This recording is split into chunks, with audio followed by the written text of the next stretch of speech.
Alright, greetings ladies and gentlemen. This is Chris Dixon and welcome back to another episode of the Tunnel Vision Podcast. Hope everyone is doing good and well today, wherever you're at, whatever time zone you're in. Hope you're doing well. I'm out here at the lake, here at this local college, here in my city. So just chilling for a little while before I head in. Just left the grocery store, just picking up some things. But this particular episode, I'm just gonna go over very briefly the 7 laws of the Kybalion, also known as the 7 laws of Tehuti, who was an Egyptian god in Egyptian mythology. These particular 7 cosmic laws of the universe is attributed to him. This particular study is very important to understand, not only when it comes down to the practice of magic and the occult and understanding the various systems of magic. It's also very important because it helps you understand how this particular universe that we are part of, how it operates and how we relate to it, so to speak. The things we do, the things we experience, it's going to somehow fall in alignment with these 7 principles. And they are mentalism, correspondence, vibration, polarity, rhythm, cause and effect, and gender, right? The first principle being mentalism, from my perspective, is the most important because it describes how everything in the universe is mental, right? The saying goes, the all is mind, the universe is mental. And the all is the concept or the phrase that the ancient Hermetic masters or the ancient occult masters, how they described, this infinite intelligence that we call God, right? Source, spirit, etc. They simply refer to it as the all because it's literally everything, right? There's nothing that doesn't exist outside of the all, right? It's infinite, right? Has no beginning, has no end. It just is. So they refer to it as the all. And this great infinite intelligence is literally a reflection of our own mind, right?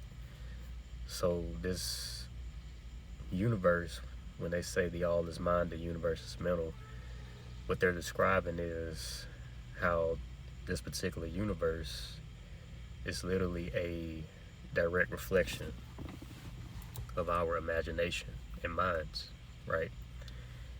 And majority of the things we experience day by day is a direct reflection of our thoughts, right?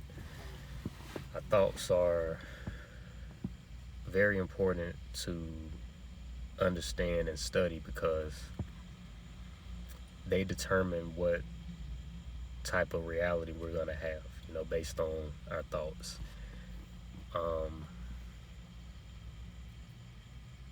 The subconscious mind being the most important aspect of our minds because that's what generates our reality, based on, what it's programmed with, right? And it carries it out into the physical, right?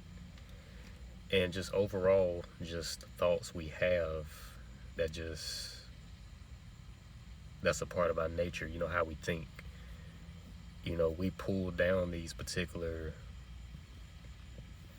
realities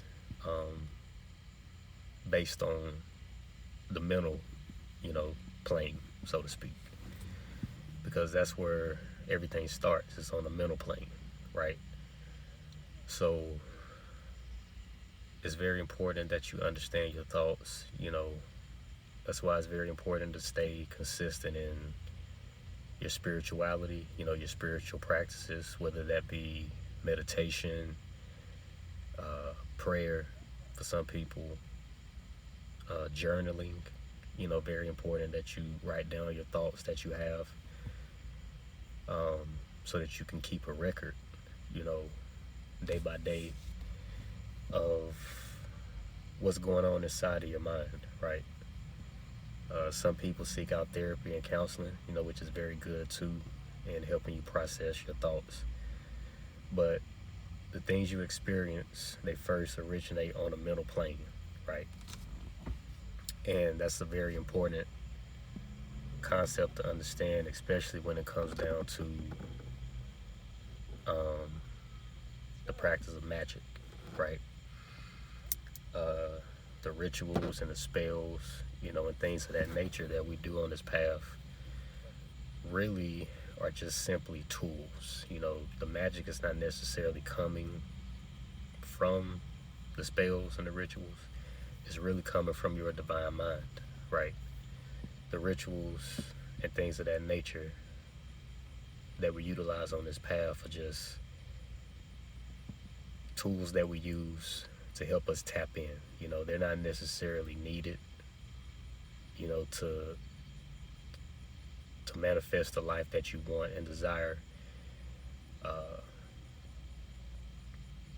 Because once you get really good at using your mind and your visualizations, you can simply pull things from just simply meditation, right? And of course, you putting in the work alongside to get what you want and desire. You really don't have to do any rituals or spells, right? But at times, they're very useful, in helping you tap into, your divine mind and imagination. So that's the principle of mentalism, right? The first principle. Like I said, I feel that it's the most important one, myself. The next principle is correspondence. You've heard the term or the saying, as above, so below, as within, so without. So pretty much what correspondence is talking about is how different things, are going to have a corresponding aspect to it, so to speak. So for an example,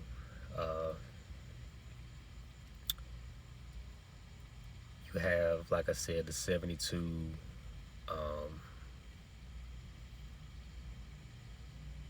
Goetias of King Solomon, or Solomonic magic. Then you have the 72 angels of the Shem HaMephorash, right? Within that same system of Solomonic magic, right? So you have the 72 daemons or demons, so to speak, also known as the lesser keys of Solomon. Then you have the 72 greater keys of Solomon, known as the angels, but they correspond to each other, right? They're not against each other. So in magic, working with the Goetias and working with the angels, right? You're utilizing, these particular forces, both are different in their own way, but they're very similar as well. But they're corresponding systems, right? That's one example.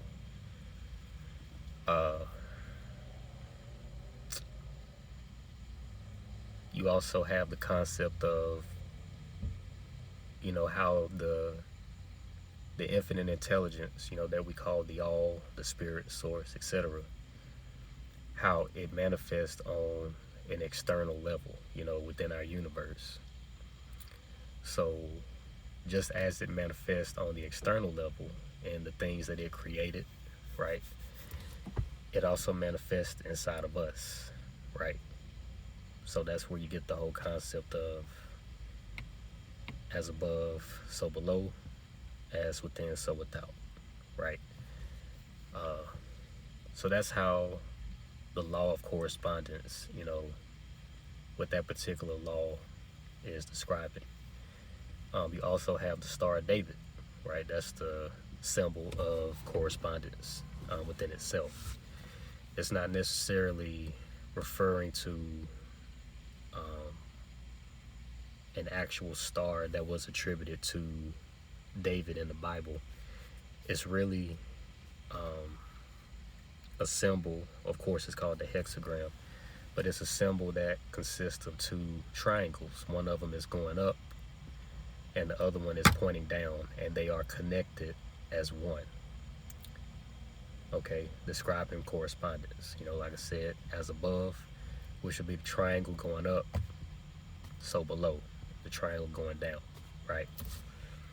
So that particular symbol is describing correspondence, right? Also the four elements, fire, air, water, and earth, right? So that's another example of correspondence, so to speak. Then you have the next principle of vibration, pretty much describing, nothing ever being at rest. Everything is always consistently moving, and everything is always vibrating, so to speak. So for an example, we as human beings, we have an energy field known as the aura, so to speak. And our aura, sends out, frequencies, right? Or what you would call vibrations, right? Energetic frequencies.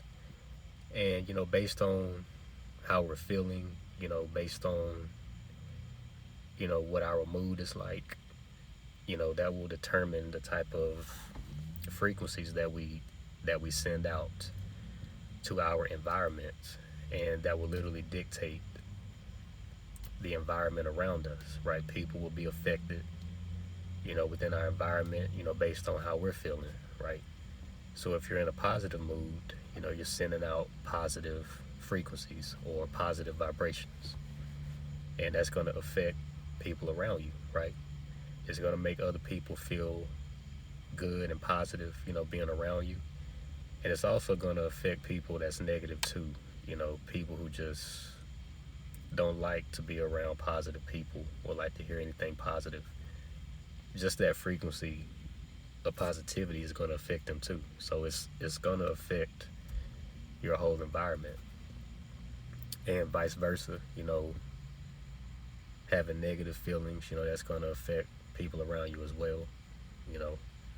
Other people will start to feel down and out when they come around you, right? Because that's the frequency that you're giving out, so to speak. But you have the ability, and it's not just magicians and occult practitioners. Any individual has this ability to change their vibration, right? You can change your vibration and the vibration of others, right? So that's why, people say all the time, you should, vibrate high, be in positive spirits the best you can, in spite of what's going on around you that's, maybe chaotic or rough around the edges, right? Always, keep your vibration high, you know what I'm saying? And do what you have to do to keep that, right? Meditate, spend time out in nature, go to the park, spend time with your friends and your families, your loved ones, and, just be aware of the things you consume, television, music, you know, because those things have an effect on your vibration as well, so to speak. So that's just, another example of, changing the vibration, right? Changing your vibration. And you change your vibration, you can literally alter and change the vibration within your environment, right? So we have these abilities, so to speak. The next principle is polarity. And this is pretty much describing how everything has its pair of opposites. So, for an example, you have the concept of temperature, right? You have two temperatures. You have hot, you have cold. You know what I'm saying? 2 degrees of the same principle, right?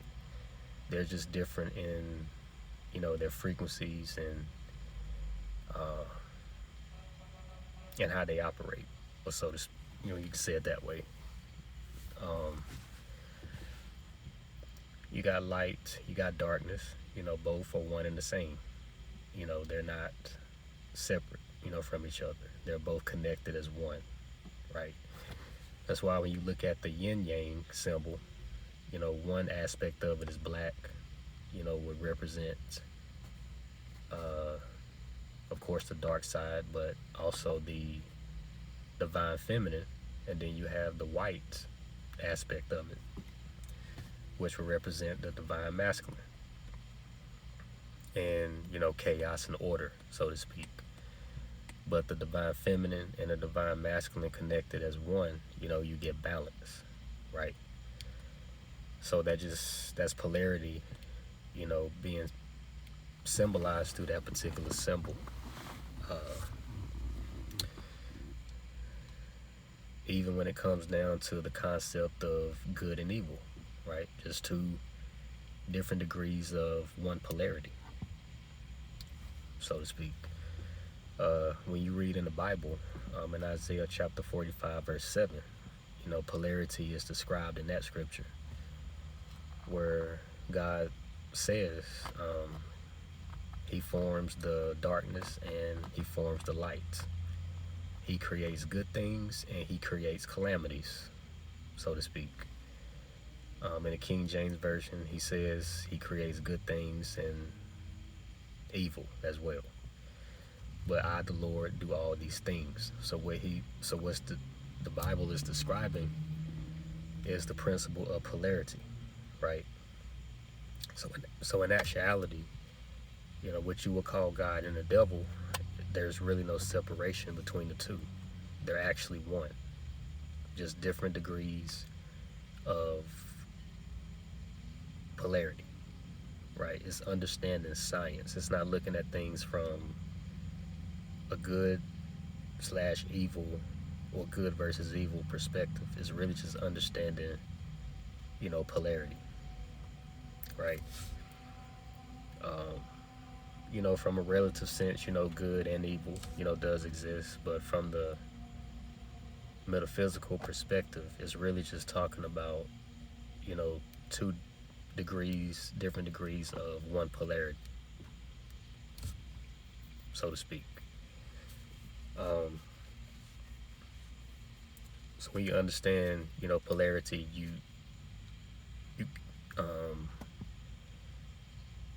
you really understand that we don't really live in a dualistic universe, so to speak.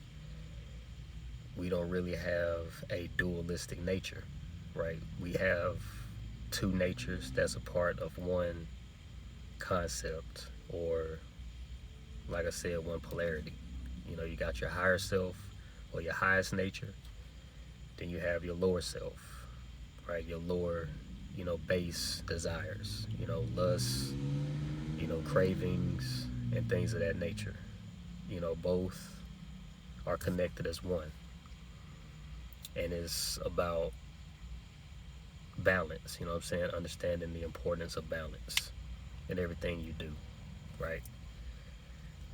So that's polarity, learning how to balance out both aspects of your nature, right? Um, indulge, but indulge responsibly, right? You don't necessarily repress, you know, both of your natures. You know, it's a time to indulge and it's a time not to, right? The next principle will be rhythm. And this is pretty much talking about how everything is constantly flowing. There's always an action and a reaction, right? So a good example would be if somebody, in most cases, you know, the average person, if somebody puts their hands on you, you know, you're gonna hit them back, you know, automatically, you know, and it just happens, right? Somebody pushes you, you push them back, right? That's the rhythm of it. You know, it's like it's the constant um, flow of things, right? And it just happens, uh, and it just happens naturally in most cases. Like I said, if somebody puts their hands on you, like I said, you're gonna hit them back in most cases, right? Rhythm is of course in music. You know, when you dance to music, right? So when a song comes on, you know, you adjust to, you know, the beats of the music, the sound, right? And you adjust, you know, your dance. You start dancing in alignment with the way the music um, is being carried out, right? So it's going along with the rhythm of it. So it's in everything, you know, everything is constantly flowing, right? Uh, then you have the principle of cause and effect. You know, every cause has its effect, and every effect has its cause, right? And this is where, you know, religion, you know, gets the concept of karma from, you know. And this originated with, you know, Hinduism, right? And even different aspects of Buddhism, where, you know, if you do good deeds, you know, good things that happen to you. You know, if you do bad deeds, you know, bad deeds happen to you, so to speak. But that's not necessarily what cause and effect is referring to. It's not necessarily having anything to do with morality, so to speak. It's really just understanding that, you know, with your actions, there's going to always be a particular outcome that's going to pretty much bring balance to uh, the equation, right? So that's where the Bible gets you reap what you sow, right? So if you're constantly going around mistreating people and being intentional about it, you know, mistreating people, bullying people, you know, so forth and so forth, eventually you're going to come across somebody who that is not going to fly with, you know what I'm saying? And they're going to put you in your place. And once that happens, that's when the concept of balance comes into play, right? Balance is officially uh, restored, right, on your behalf, so to speak. Um, and in most cases, you know, you will learn from the experience, like, oh, there is somebody out here, you know, who ain't gonna tolerate my mess. You know what I'm saying? So that's what comes out of cause and effect. You know, it's really just understanding that your actions are gonna always have an outcome, so to speak. Um, doesn't really have anything to do with good or bad, because you can be a good person and carry out good deeds and still bad things can happen to you. You know, that's just the way the world is. So it's not really talking about morality and the things you do, you know, far as good or bad is concerned, right? That's not primarily what it's talking about. It's just really just understanding that your actions are going to have a reaction, so to speak. And the last principle being gender. And the principle of gender is pretty much describing how everything has both the masculine principle and the feminine principle a part of it, right?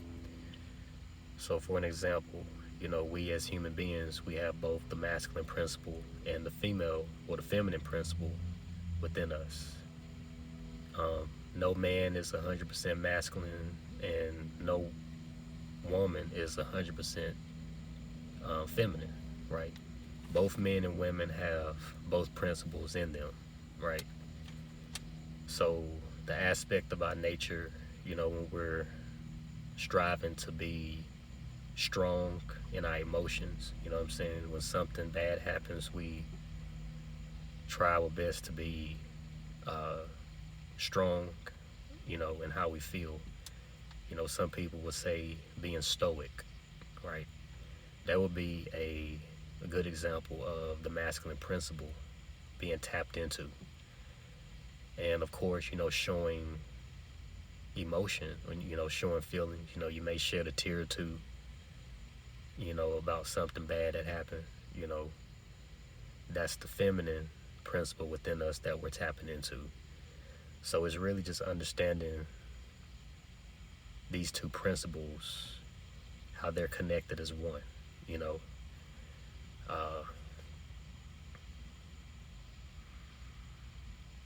The Hermetists, they understood the all to not necessarily be just masculine and just feminine. They understood it to be, both.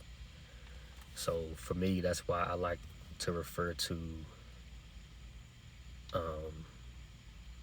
this higher intelligence that we call spirit, source, God, so to speak, as an it, not so much a he or a she, because it's not just one or the other, it's both. But when religion started to come into play, and the concept of gods and goddesses started to become established, that's how those two principles really started to break off, and become somewhat, to a degree, separate, but in actuality they're always one, right? So that's where you get gods and goddesses from. And when you look at the different mythologies and pantheons of deities, it's always a god, a goddess, and the sun, or life, so to speak. So the masculine principle being a god connected with the female principle being a goddess, you get what they would call the Holy Trinity, right? Every culture, civilization, mythology has a Holy Trinity, right? So for an example, you deal with Hinduism, you have Kali and Shiva, right?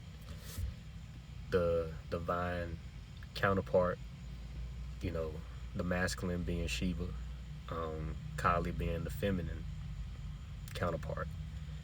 But they both are connected as one. You have Osiris and Isis, right? Connected as one.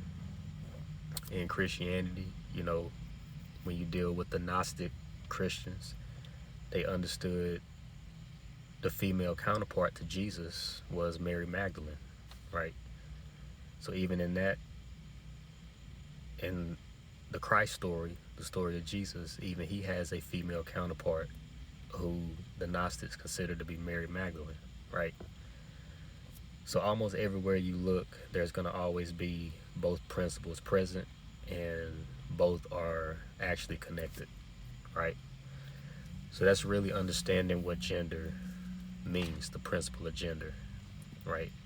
And its importance. But that's pretty much it. That's all I wanted to talk about for this particular episode. Just wanted to go in and build briefly on the 7 laws of Tehuti,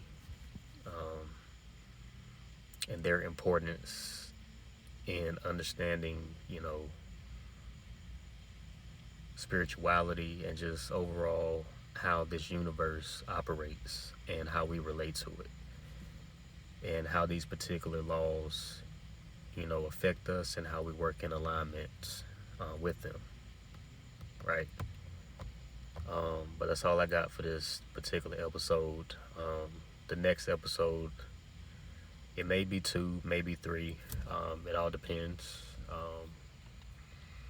when I go into it. But I'm going to be building from the book called The Magician or The Magician by Philip Cooper, A Study in Effective Magic. And this is one of the most commonly read books in the occult. Came out in the 90s. It's a very popular book, but it has a lot of good information in there about magic. He breaks down very plainly on how magic operates, removing the superstition that people have of it, and just pretty much clearing these things up. He goes very deep, goes in very deep on the subconscious mind, and how the subconscious is what generates our reality based on what it's programmed with. So he talks a lot about subconscious programming and things of that nature. So I'm going to go in and deal with some inserts from this particular book. You can get it on Amazon for $36. I know there's people out there selling this book for thousands of dollars because the original copy is out of print, but I literally got it on Amazon for $36. The only thing that's different from this copy, the newer copy, from the older copy is just the book design, actually. That's about it, but it's the same material, right? So yeah, you can order that book on Amazon for $36, right? But that's all I got for this particular episode. I hope that you all enjoyed it. Hope that you all will continue to do good and well, day by day. And I will talk to you all on the next episode. Peace.